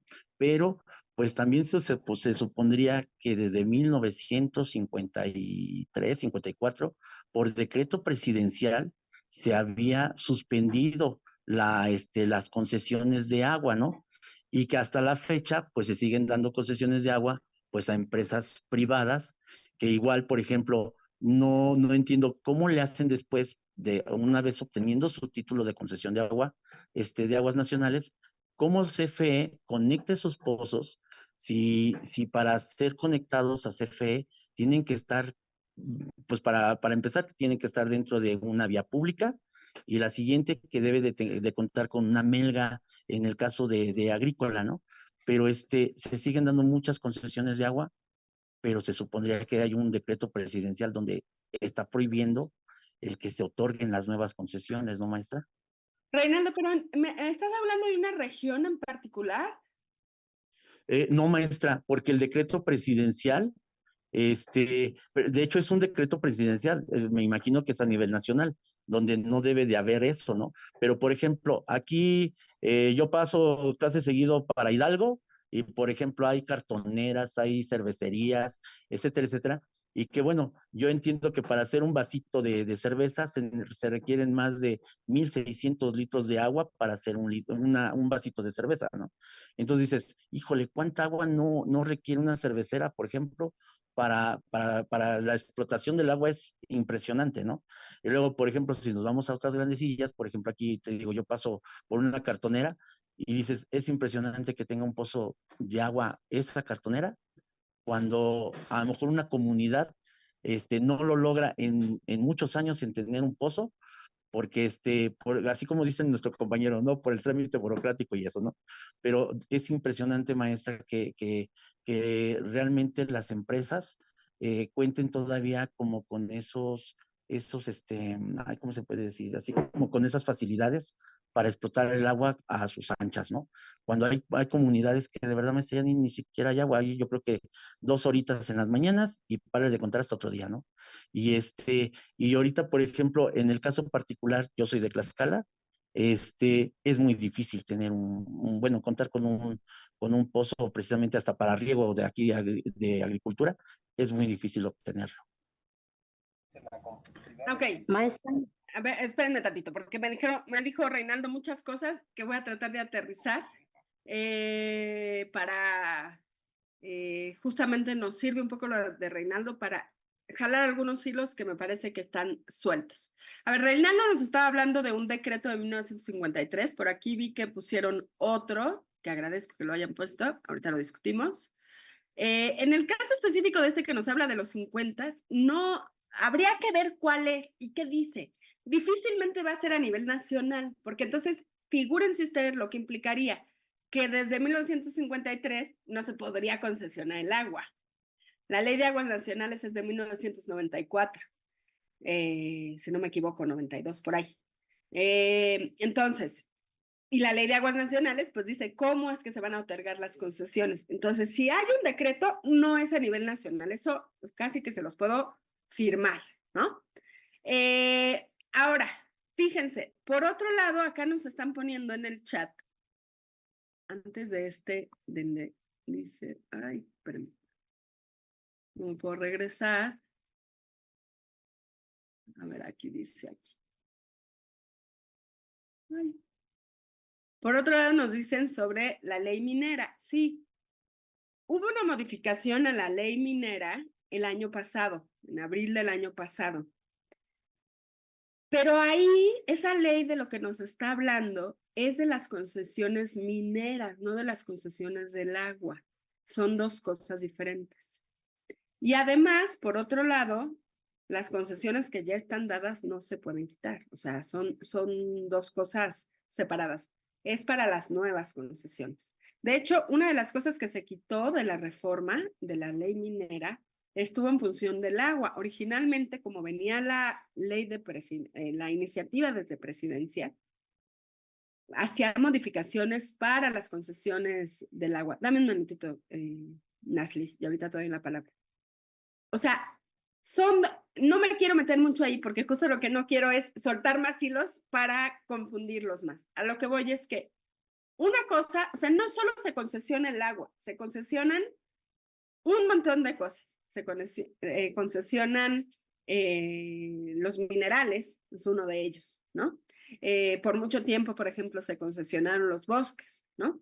Se concesiona la televisión abierta, los canales, ¿no? O sea, hay muchas cosas que se concesionan.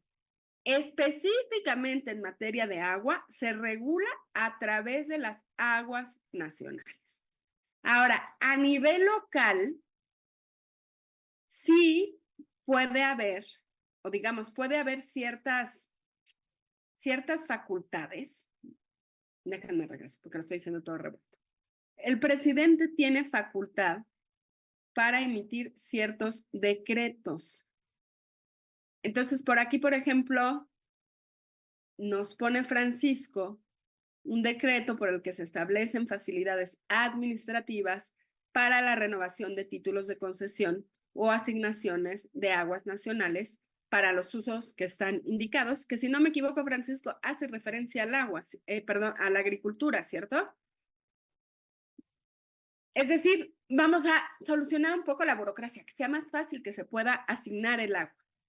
Eso nos dice el decreto al final del día, ¿no? Bueno, en este caso en particular puede haber más, es un poco a lo que voy, ¿no? Pero al final del día, el mecanismo para regularla son las concesiones que se establecen a través de la Ley de Aguas Nacionales. ¿Está claro? Ahora, por ahí Reinaldo también nos decía, pero es que hay un pozo y es de unos agricultores, pero lo está usando una empresa, ¿no? O sea, bueno, hay otra de las críticas que no lo mencioné, que qué bueno que lo dices para mencionarlo, es que otra de las grandes críticas que se le ha hecho al sistema de concesiones actual es que se pueden transmitir las aguas a terceros, es decir, que son ejemplos que se ven.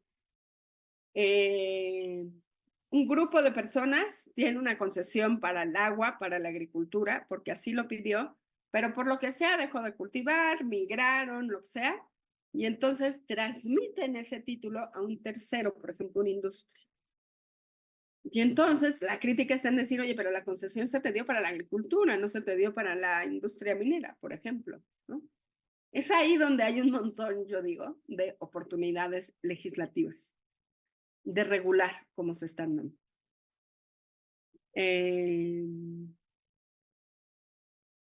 Miren, me están poniendo muchos comentarios que se agradece, que tiene que ver con la parte de cómo se administra el agua, que sin duda es muy necesario de abordarlo, pero no es el fin último del curso del día de hoy, que es un curso muy cortito, entonces no me voy a poder detener a abordarlo un poco más.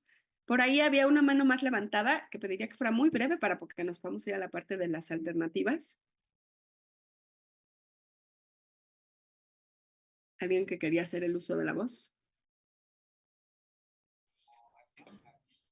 Yo, maestra Lucero. Adelante, Lucero.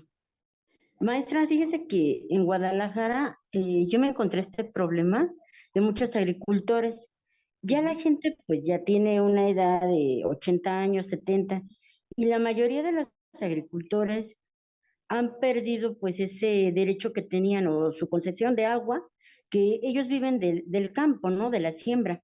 Entonces a ellos se les dan multas pues muy elevadas y es gente que a lo mejor no exporta su producto, lo deja ahí porque no tiene la ayuda, ¿no? Suficiente para poder sacar el producto que ellos siembran.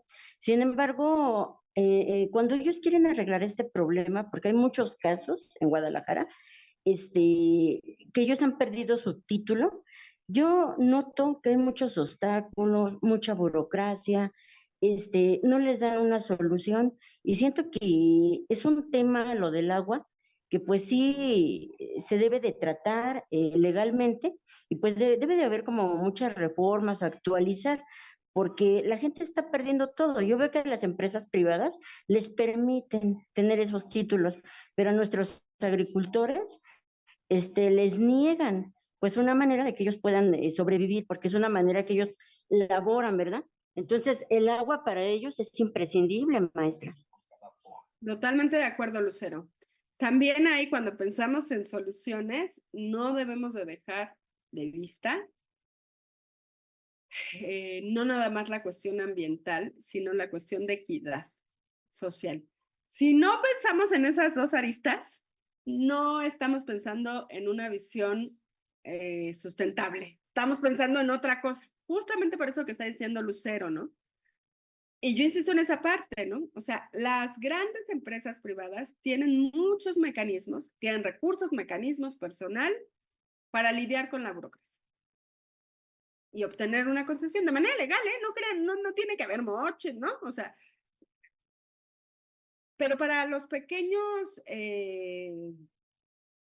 productores, en este caso, como nos lo pone Lucero, pues se vuelve cuesta arriba, ¿no? Y ya tenemos muchos antecedentes de que no podemos seguir pensando en una visión que solo beneficie a unos cuantos. Eso nos trae un montón de otros problemas. Muy bien. Voy a pasar al módulo 3, que es nuestra última parte del curso, sobre algunas posibles soluciones ante la problemática actual del agua, bajo una visión justamente de sustentabilidad.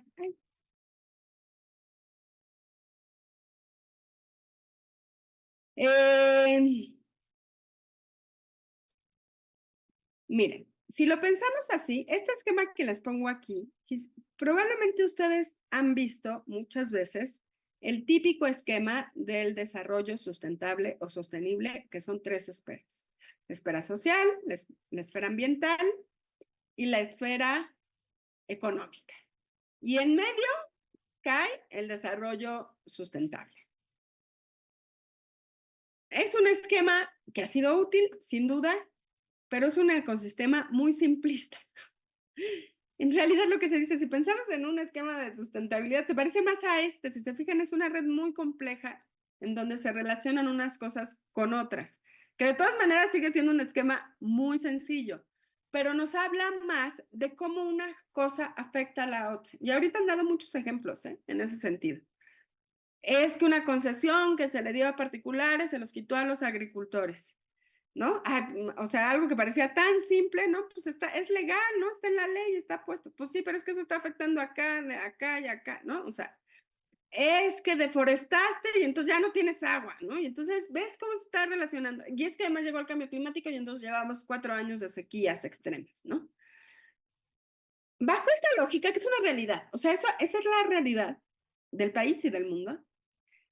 El planteamiento que se hace desde una visión ecosistémica es que las soluciones tienen que ser integrales, es decir, no podemos seguir viendo cosas por separado.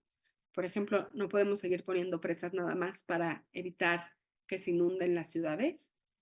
Que tiene que ser sistémico, es decir, que tenemos que pensar que una cosa afecta a la otra, que no son cosas separadas, y tiene que ser a largo plazo. Esas serían como las 3. Cualquier cosa que se nos pueda ocurrir, tendríamos, si la solución que estamos planteando es desde una visión ecosistémica, tendría que contemplar estas 3 partes: ecosistémica y o sustentable.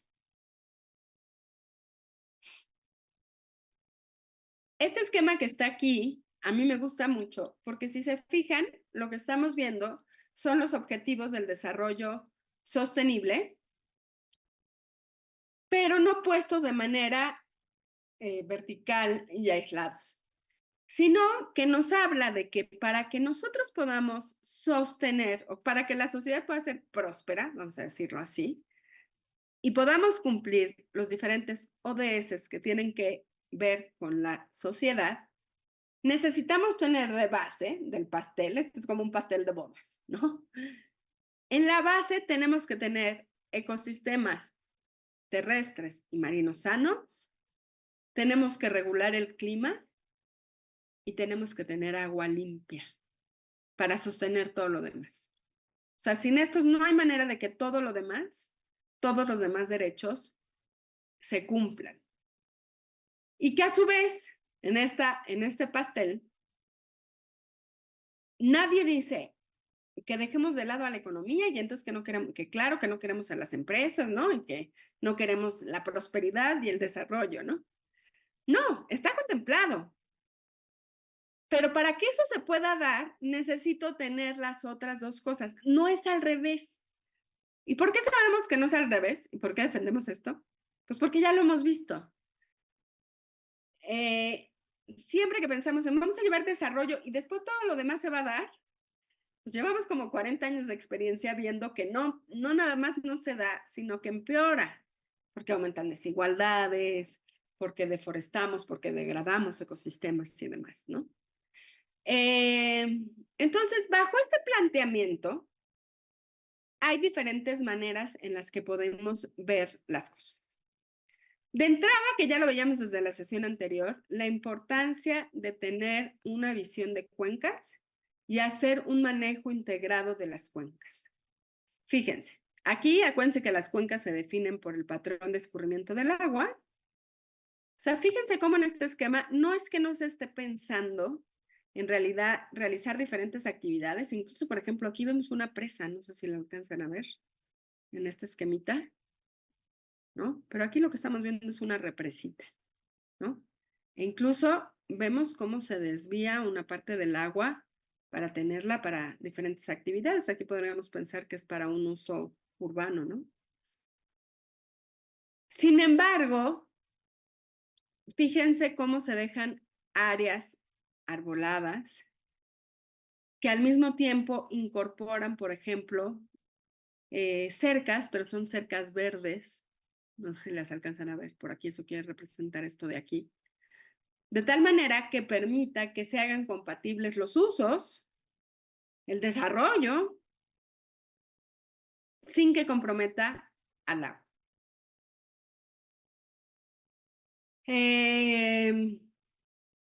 Lo pueden encontrar mucho en la literatura, hay diferentes, desde un punto de vista teórico, pero también desde el punto de vista de ejemplos prácticos, de cómo a través de estos procesos se busca dar solución a problemas que están interrelacionados. Y que no necesite, para quienes están en la academia, que vi que había varios por ahí que vienen de la academia en este curso, desde la academia nos encanta irnos al detalle, ¿no? No podemos dar soluciones si no damos mucho detalle. Bueno, sí, pero tampoco se puede, ¿no? O sea, la realidad es que también se necesitan hacer muchas acciones y este enfoque lo que permite es que no se necesite de estudios o proyectos muy detallados, ¿no? Y por otro lado, lo que es interesante es que se conocen como está enmarcado en un proceso adaptativo. ¿Qué quiere decir eso? Que se va construyendo y aprendiendo sobre la marcha. Y con base en esto se pueden hacer planteamientos o replantear alternativas. Que además incluya no nada más el conocimiento científico, sino también el conocimiento local, que la verdad es que muchas veces dejamos el conocimiento local como algo aislado, separado, cuando en realidad, pues digamos que la gente en el día a día conoce sus ecosistemas, han tenido experiencias exitosas y fallidas que deben ser incluidas en la toma de decisiones. Este otro esquema que les pongo aquí viene de un artículo que se publicó en el 2020 que está pensado en la biodiversidad de los cuerpos de agua superficiales para mantener la biodiversidad, ¿no? Que son, digamos, la biodiversidad que más se ha perdido en el mundo, ¿no? Sin embargo, es bastante interesante porque no nada más está pensado en la biodiversidad, sino que los pilares que lo conforman retoman un montón de cosas que son compatibles pues con el desarrollo. Uno de ellos tiene que ver con dejar que los ríos fluyan naturalmente. Y en ese sentido también se incorpora la necesidad de mantener los caudales ecológicos. Es decir, acuérdense, tiene que ver con el agua que necesitan los ecosistemas para mantenerse sanos. Por otro lado, también habla de la necesidad de mejorar la calidad del agua, que ya vimos que es un problema, no nada más en México, sino en el mundo, y priorizar las acciones hacia ecosistemas que estén en estado crítico. También, por otro lado, replantear las formas de pesca y de la sobrepesca.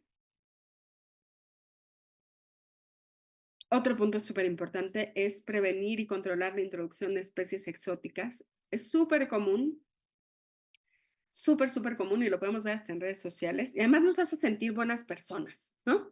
Compramos un pececito, una tortuguita, y decimos, ay, no, pobrecito, está encerrado en una pecera. Vamos a liberarlo. Entonces vamos y lo liberamos en un río. Decimos, ya es libre. ¿Qué pasa de manera muy común con esas especies que soltamos?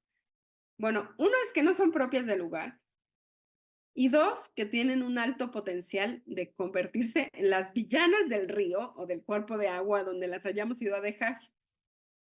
¿Por qué?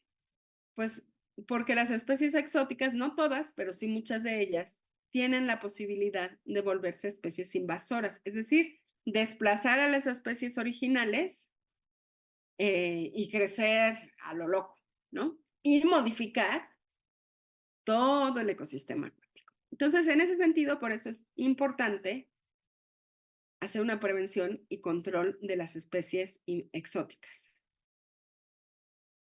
Y el último pilar que me parece muy importante es que hay que remover las presas obsoletas que hay en los ríos. Insisto, no quiere decir que se quiten todas, pero sí parece replantearnos. Y hay algunos ejemplos bien interesantes que lo voy a alegar con la siguiente parte, que tiene que ver con plantear soluciones basadas en la naturaleza. Así se llama este marco teórico. A ver, déjenme regreso rápidamente aquí al chat porque veo que hay un comentario. Dice, las cuencas hidrográficas son consideradas como la unidad territorial básica para la planeación y el manejo de los recursos naturales, así como una dimensión espacial y temporal fundamental para la adaptación al cambio climático. De acuerdo, Lucero. Muy bien. Te aseguro que ya vas a tener bien por lo menos una pregunta del examen. Muy bien. Entonces, las soluciones basadas en la naturaleza, de lo que nos habla es de, en lugar de estar pensando en infraestructura gris y poner más presas y poner más plantas de tratamiento, etcétera, etcétera, etcétera, es en plantear las soluciones que sean acordes, amigables, más que amigables, que se piense en que los ecosistemas hacen un montón de cosas, que además es gratis, y que más baratas, ¿no? Además, y que no nada más nos dan agua, sino que nos dan un montón de otros beneficios. En realidad, este es un concepto, le llaman conceptos sombrilla o paraguas, que es que abarcan otros enfoques para mantener a los ecosistemas, y en este caso en particular, que obtengamos beneficios en relación al agua. Uno de ellos es el enfoque restaurativo, que pues justamente lo hemos mencionado a lo largo de estas dos sesiones, tiene que ver con un planteamiento de restaurar los ecosistemas a nivel de paisaje. También, por ejemplo, todo lo que tiene que ver con desastres, visión integral de cómo prevenir desastres, ¿no? Identificar cuáles son las causas que está haciendo, por ejemplo, que la población se asiente en laderas cercanos al río, que eso con las grandes lluvias, por ejemplo, se puedan deslavar. Por otro lado, también, por supuesto, incluye el enfoque de infraestructura, sobre todo de infraestructura, por ejemplo, verde, ¿no? O sea, pensar, por ejemplo, les ponía de ejemplo la sesión pasada, ¿no? Pensar en un asfalto que sea permeable, que permita que se recargue el acuífero, o pensar en plantas de tratamiento, pero con sistemas naturales. Por ejemplo, no sé si hayan visto esos sistemas que son como que tienen como lirios, por ejemplo, o biodigestores, que permiten descargar el agua, por ejemplo, a nivel municipal, pero ya tratada, pues, pero con sistemas naturales, ¿no? O sea, no nada más pensar así en una visión súper ingenieril, infraestructura gris como tal, ¿no? Sino de incorporar mecanismos, pues, ambientales, ¿no? Incluso también, por ejemplo, en términos de la erosión, pensar en cercas verdes, por poner algunos ejemplos, ¿no? También incluye el enfoque de gestión basada en ecosistemas, en el que básicamente de lo que nos habla es de integrar las zonas costeras, por ejemplo, y la gestión integrada de los recursos hídricos. Aquí sin duda la visión de cuencas es súper importante. Y también incluye los enfoques de protección de ecosistemas, por ejemplo, destinar áreas protegidas o áreas naturales protegidas en México como una medida de conservación para proteger territorios y, bueno, que obviamente tengan límites bien establecidos. Hay algunos ejemplos bien interesantes a nivel internacional, por ejemplo, en Ámsterdam, no, es en Holanda, pero es en Rotterdam, si no me equivoco. Como seguramente saben, son zonas pues inundables, ¿no?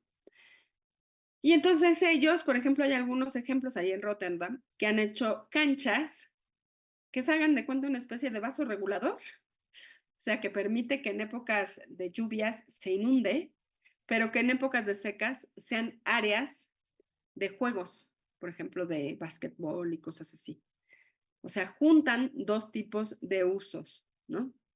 Hay algunos ejemplos en algunos países, incluido, por ejemplo, Nueva York, de recuperar los ríos. Por ejemplo, en México tenemos una traducción de entubar los ríos. En la Ciudad de México tenemos un montón de calles que se llaman Río Churubusco, Río de la Piedad, Río, ¿no? O sea, decimos ya el río, de entubado pasa por abajo. ¿Qué tal si pensáramos en reintegrar esos ríos a las ciudades, que además traen otros beneficios como el control de la temperatura? Ahora que estamos enfrentando además temperaturas elevadas, imagínense en pensar en contar con ríos que tengan vegetación alrededor y que nos permitieran convivir con ellos. Clara dice que los va a liberar, dicen por aquí, de las propuestas políticas. La verdad es que vale la pena escuchar las propuestas ahorita en tiempos de campaña. Por un lado, sin duda, para decidir nuestros votos y también, por otro lado, pues para dar seguimiento posterior a esto, ¿no? Y obviamente, o sea, imagínense lo que implica. No, obviamente no va a ser una cosa fácil, ¿no? Pero hay ejemplos de ciudades que lo han logrado. Y así hay muchos ejemplos. Pueden revisar la Unión Internacional para la Conservación de la Naturaleza. Ha recopilado e impulsan mucho este tipo de soluciones justamente para poder dar un manejo mucho más integral del agua bajo una visión de soluciones basadas en la naturaleza. ¿Dudas? ¿Hasta aquí?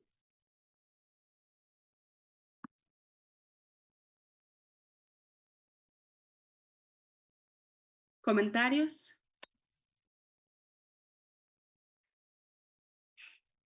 ¿Alguien que quisiera compartirnos o nos pueden poner en el chat si alguien nos quiere poner qué se lleva de este curso? ¿Qué le falta?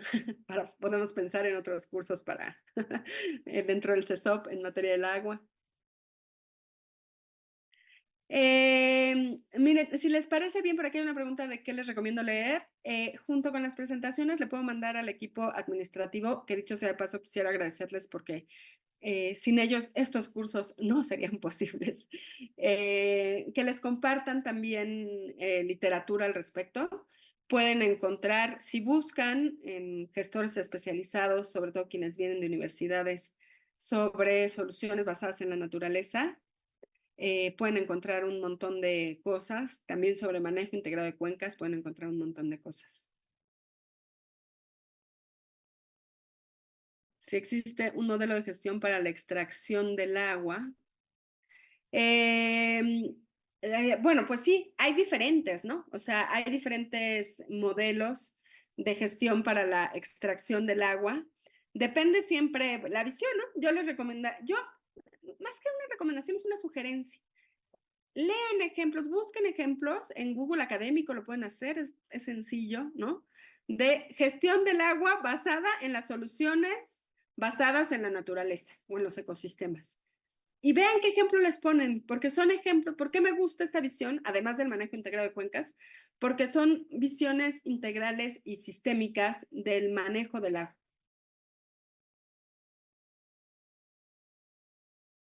Muy bien, pues sin mucho más, les dejo mi correo, es alia.ramos@diputados.gov.mx. Está puesto en la presentación. Si quieren escribirme, con mucho gusto, si puedo, contestaré a sus preguntas.